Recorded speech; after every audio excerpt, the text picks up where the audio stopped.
A new year has fallen over the quiet county of Suffolk. In the heart of this rural landscape, all is peaceful.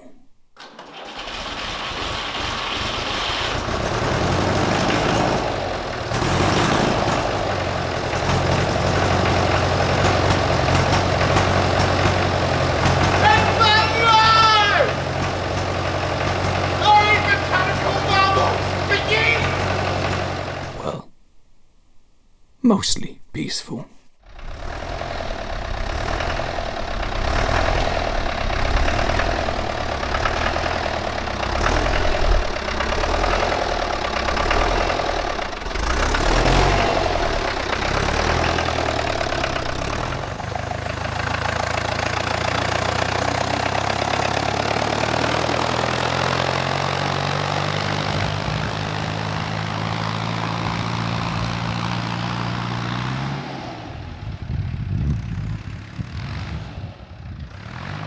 Hello everybody and welcome to Lawrie's Mechanical Marvels, and this is the first proper episode of doing YouTube, so go me.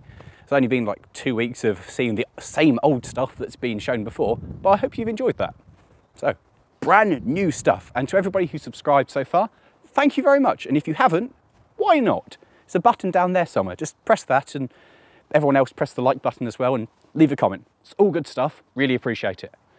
So, this video is a bit of a get out of jail free card. It's a bit of the filler, I suppose, where I'm going to tell you about what I'm actually going to be doing over the next coming weeks and months and future. Because we have a schedule, I know, actual schedule. So you guys have a vague idea of what I'm going to be releasing. So staying with the Thursday theme, because Lawrie Thursday seems to be a good and working thing. So first Thursday of the month, which is today, will be a guest vehicle review. So that's not happening today because we're doing this instead. But normally, guest vehicle review, we'll be looking at stuff that appeals to me, normally big stuff or old stuff or vintage stuff, just generally my kind of vehicles. Then the second Thursday of the month, that's going to be a continuation of What's Broken Now, which is the overview of all of my stuff and what's happened to it, what we've done to it, what's broken, what works, and if I take anything out on adventures or shows, that's where that all will happen. That will be the general overview and catch up. The third Thursday, we're going to do something totally different, and we're going to start reviewing locomotives.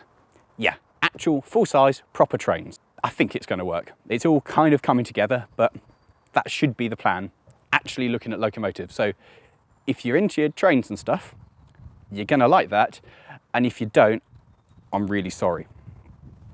Which brings us on to the fourth Thursday of the month. And that's going to be a Lawrie special. So that can be anything of having an in-depth look at a project, so something that's a bit too much for a What's Broken Now summary, or a I've bought something new, because that's actually going to happen, or will happen, because I need help, like professional help at this stage, to stop me buying more broken vehicles. But it's too late for that, because stuff has already happened, and any adventures or road trips, or just anything that doesn't really fit into the other categories. So that's basically what's going to happen. So you will have a vague idea of what to expect and when, and also you'll know when to tune in, because if, say, you're not into random adventures, you'll know the last Thursday of the month, probably not for you. But do you really like vintage vehicles? First Thursday, probably for you. So to kind of start it all off, I know it's not a guest vehicle because it's mine, but we didn't really talk about this tractor when I bought it, apart from it was an International B275, and it didn't work. And I was very excited. So for now, I'd like to just tell you a bit about the tractor. The International B275. Now, International was an English company, and their factory was in Bradford. So this was built in the UK in Bradford, and it had a production run of about 10 years between 1958 and 1968. Now, I put the reg of this into one of the online checkers, and it came up with this being first registered in 1959, which means it's either the first or second year of production. That puts it down as being quite old and definitely worth saving. And in all fairness, it's in pretty good condition for a tractor of this age that hasn't been looked after and not preserved. It's just been parked up and abandoned. When this was brand new, it cost in the region of £2,200 of old money, which means this is actually quite an expensive piece of kit. well worth it, because in here the beating heart is a 2.3 litre 4-cylinder diesel which generates 38 mighty horsepower. And there was also a petrol version available which generated about 35 horsepower. Same size, almost same everything, but petrol. But that didn't last as long. The diesel was the one that kind of ran the entire production run. The petrol had a much shorter life, I believe. And it's actually fairly good. It's a bit of a struggle to start. It's on glow plugs, unlike my little 35, which just goes. This requires an awful amount of heat before it will fire up. But it does go, and that's important.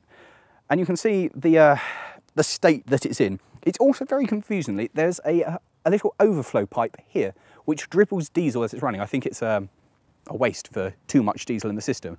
And I have no idea how to turn it off, because it just sits as it's running going drip, drip, drip. Like, no, that's combustible. I need that. I can't afford to be wasting the diesel. That's lifeblood. So anybody know how to stop that doing that? Would really appreciate it in the comments.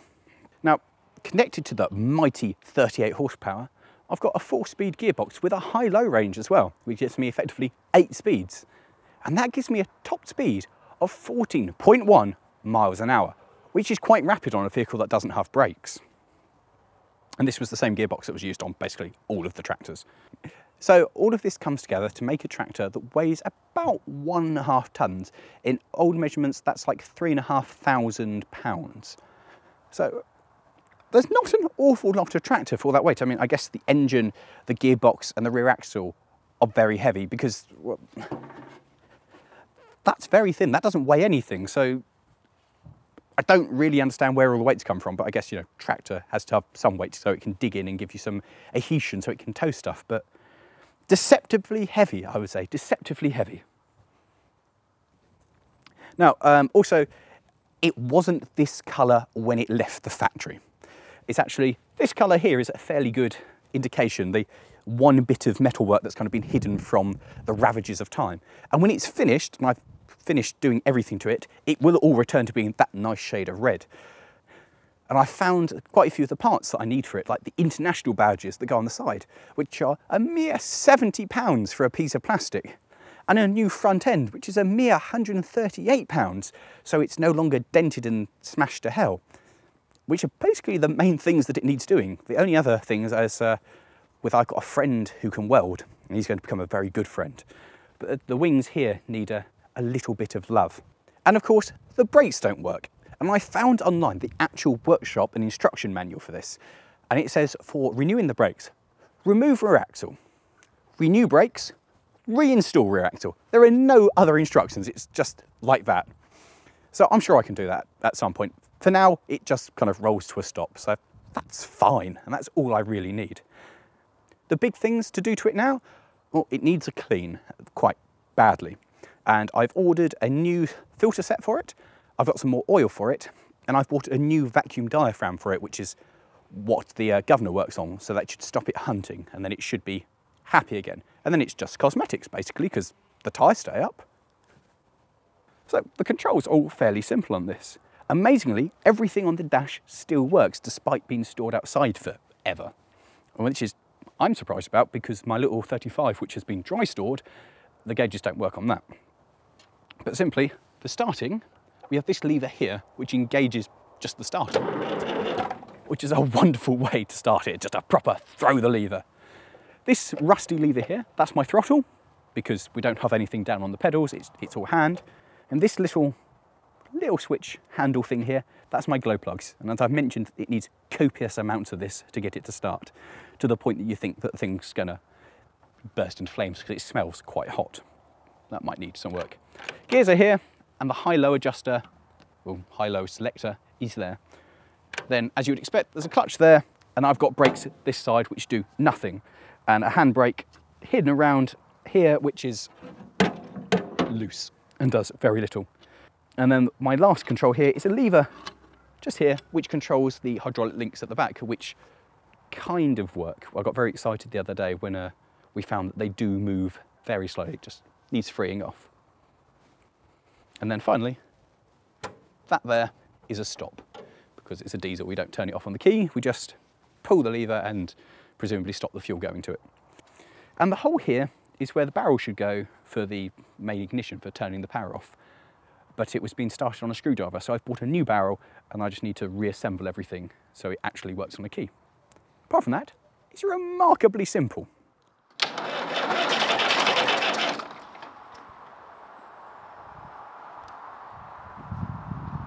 It's got cold out here because it's a cold day, and it's been sat here for hours, you know, getting cold in a cold. Yeah, and this intensive filming session. A cold westerly wind during our intensive filming session. Yeah, yeah. It's the wind. It's the wind of the north with its icy fingers have taken their toll on it.